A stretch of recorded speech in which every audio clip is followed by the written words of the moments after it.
Hello all, welcome back to the channel. आज के video में हम एवोल्यूशन ऑफ अ ट्रेडर इस फेज को डिस्कस करेंगे। बेसिकली हम इस वीडियो में वो हर एक फेज डिस्कस करेंगे जिसके थ्रू एक नॉर्मल ट्रेडर गुजरता है, एंड इसमें हम वो पॉइंट्स भी डिस्कस करेंगे कि वो फेजेस में फेलियर होने के बेसिकली क्या पॉइंट्स होते हैं एंड उसको हम किस तरीके से इम्प्रूव कर सकते हैं। ये वीडियो काफी इंपॉर्टेंट होने वाला है, तो इसको ध्यान से देखिएगा एंड एंड तक देखिएगा। अगर आप इस चीज से रिलेट कर पाते हो तो कमेंट बॉक्स में जरूर बताइएगा कि आप किस फेज में हो अभी, एंड अगर इस वीडियो में आपकी कोई हेल्प होती है तो इस वीडियो को लाइक जरूर करिएगा। तो चलिए यहाँ पे स्टार्ट करते हैं। यहाँ पे हम सबसे पहली स्टेज की बात करते हैं, द बिगनिंग। कोई भी नया ट्रेडर जब मार्केट में आता है एंड ट्रेड लेना शुरू करता है तो उस ट्रेड्स के 4 पॉसिबल आउटकम्स हो सकते हैं, एंड आप में से काफी सारे लोग इन चारों आउटकम से फेमिलियर होंगे। ये 4 आउटकम्स कौन से हैं? या तो उस ट्रेड में उसे बिग लॉस होगा, या स्मॉल लॉस होगा, बिग प्रॉफिट्स, या फिर स्मॉल प्रॉफिट्स। इन 4 आउटकम्स के अलावा कोई 5वां आउटकम नहीं होता है। अभी एक सक्सेसफुल ट्रेडर और एक नए ट्रेडर में बेसिकली डिफरेंस क्या होता है? जो एक सक्सेसफुल ट्रेडर होगा वो बिग लॉसेस अपने ट्रेड्स में नहीं लेता है, एंड जो एक नया ट्रेडर होता है वो बेसिकली बिग लॉसेस उसके कुछ टाइम बाद रिपीट होते रहते हैं। अगर एक नए ट्रेडर की बात करें तो सपोज एक नए ट्रेडर ने 20 ट्रेड्स लिए, उसमें से उसके 13-14 ट्रेड्स सही गए, लेकिन उसके 2 या 3 ऐसे ट्रेड्स होंगे जो बिग लॉसेस उसे देके जाएंगे, और वो जो बिग लॉसेस हैं वो उसके प्रॉफिट्स के साथ साथ कुछ कैपिटल भी ड्रॉ डाउन कर देते हैं। एंड ये बिग लॉसेस केवल आपको फाइनेंशियली हार्म नहीं करते, ये आपके माइंडसेट पे भी फर्क डालते हैं। अब जब आपको बिग लॉसेस हो जाते हैं, आपके इतने ज्यादा जो ट्रेड्स प्रॉफिटेबल हुए थे उस सबका प्रॉफिट भी चला जाता है, प्लस आपका कुछ कैपिटल ड्रॉ डाउन भी हो जाता है, तो उसके बाद कहीं ना कहीं वो माइंडसेट आपका इफेक्ट होता है और आप रिवेंज ट्रेडिंग के मोड में आ जाते हो। ये जो बिग लॉसेस है इसको अवॉइड करना अपनी ट्रेडिंग से बहुत जरूरी है। जब तक ये बिग लॉसेस वाले डेज कोई भी नया ट्रेडर लेता रहेगा तो उसके प्रॉफिटेबल होने के चांसेस या फिर एक प्रॉफिटेबल ट्रेडर बनने की तरफ जो जर्नी है उसमें आगे बढ़ने के चांसेस बहुत कम हो जाते हैं। सबसे पहला स्टेप होता है कि आप ये बिग लॉसेस लेना बंद कर दो, एंड ये किस तरीके से अचीव हो सकता है? उसके लिए आप डेली एक अपनी लॉस लिमिट सेट कर सकते हो, पर ट्रेड अपनी एक लॉस लिमिट सेट कर सकते हो, एंड उस चीज को आप फॉलो कर सकते हो। आप जितना ज्यादा इस चीज को फॉलो करोगे उतना ही जल्दी आप इस बिग लॉसेस वाले फेज से बाहर आ जाओगे।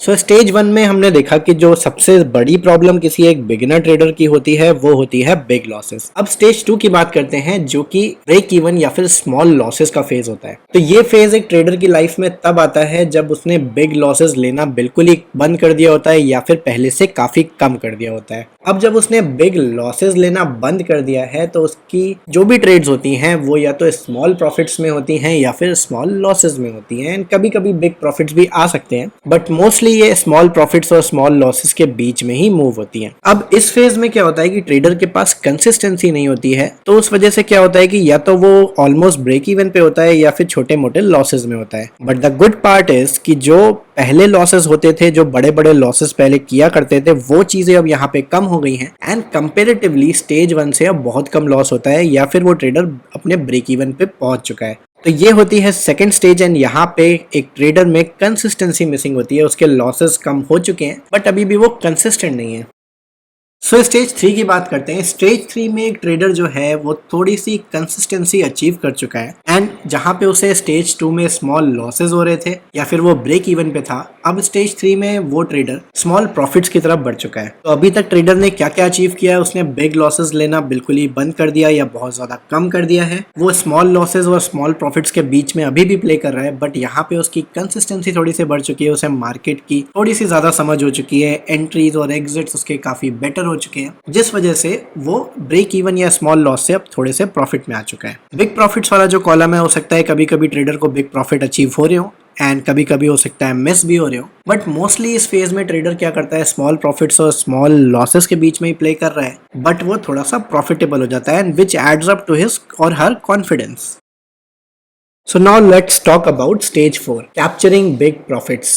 अभी तक हमने देखा कि जो ट्रेडर था उसने बिग लॉसेस करना ऑलमोस्ट बंद कर दिया है। अभी वो small profits and small losses के बीच में कहीं पे प्ले कर रहा है, एंड वो प्रॉफिटेबल हो चुका है due to the increase in consistency. अब एक नेक्स्ट लेवल पे अपनी ट्रेडिंग को ले जाने के लिए उस ट्रेडर को जरूरत है बिग प्रॉफिट्स कैप्चर करने की, एंड बिग प्रॉफिट्स कैच करना विल कम विद एक्सपीरियंस। आपको धीरे धीरे मार्केट में रहते हुए ये समझना पड़ेगा कि किस पॉइंट ऑफ टाइम पे आपको अपना रिस्क बढ़ाना है, कब मार्केट एक बड़ा मूव दे सकता है आपके फेवर में, किस तरीके से आप उसे कैप्चर करोगे, कब क्वांटिटी बढ़ानी चाहिए, कब क्वांटिटी को कम करके ट्रेड करना चाहिए। ये सब चीजें आपको धीरे धीरे एक्सपीरियंस के साथ पता चलेंगी। एंड जैसे जैसे आप बिग प्रॉफिट्स वाले डेज को ज्यादा से ज्यादा कैप्चर करना स्टार्ट कर दोगे, वहां पे आपका जो प्रॉफिटेबल जो अमाउंट है, जो आपका कैपिटल है, वो तेजी से ग्रो होना शुरू हो जाएगा ओवर द टाइम। जिस तरीके से हमने फेज 1 में देखा था कि एक ट्रेडर 20 में से 10-12 ट्रेड विन करता है, लेकिन वो 2-3 ट्रेड्स जो बिग लॉसेस देती हैं वो उसके सारे प्रॉफिट को वाइप आउट कर देती हैं। इन अ सिमिलर मैनर जब आप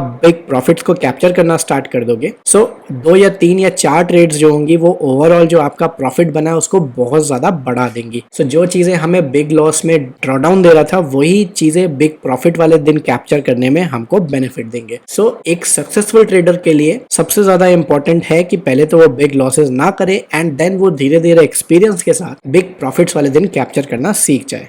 सो ये 4 स्टेजेस थे जो एक कॉमन ट्रेडर मोस्टली देखता है, एंड इसको जल्दी से कंक्लूड कर लेते हैं। सो सबसे पहला पॉइंट जो ध्यान देने वाला है वो ये है कि किसी भी ट्रेडर को मार्केट में सरवाइव करने के लिए बिग लॉसेस वाले डेज को अवॉइड करना पड़ेगा। सो सबसे पहला स्टेप हमारा ये होना चाहिए कि हम बड़े लॉसेस, अब ये बड़ा लॉस कितना होता है ये परसेंट टू परसेंट डिपेंड करता है। So you have to set your own limit, and उससे ज्यादा हमको लॉस नहीं करना है। तो ये वाले डेज हमें ज्यादा से ज्यादा अवॉइड करने हैं, इसको जीरो की तरफ ले जाना है।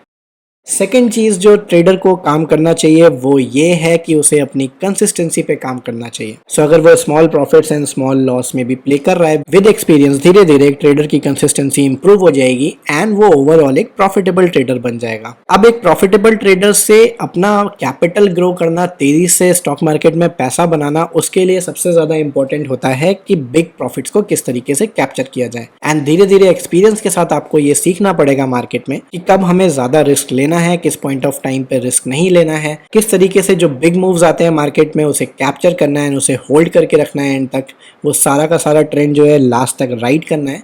एंड ये सारी चीजें आपको धीरे धीरे मार्केट में अगर आप टिके रहोगे तो आपको समझ में आनी शुरू हो जाएंगी। सो इस वीडियो में हमने एक ट्रेडर की नॉर्मल जर्नी किस तरीके से वो चलती है ये कवर करी थी। आप किस स्टेज पे हो ये कमेंट बॉक्स में जरूर बताइएगा। अगर ये वीडियो आपको अच्छा लगा है तो प्लीज इसे लाइक करिए, चैनल को प्लीज सब्सक्राइब करिए एंड बेल नोटिफिकेशन आइकन को जरूर दबा दीजिएगा। आज के लिए इतना ही फ्रेंड्स, थैंक यू।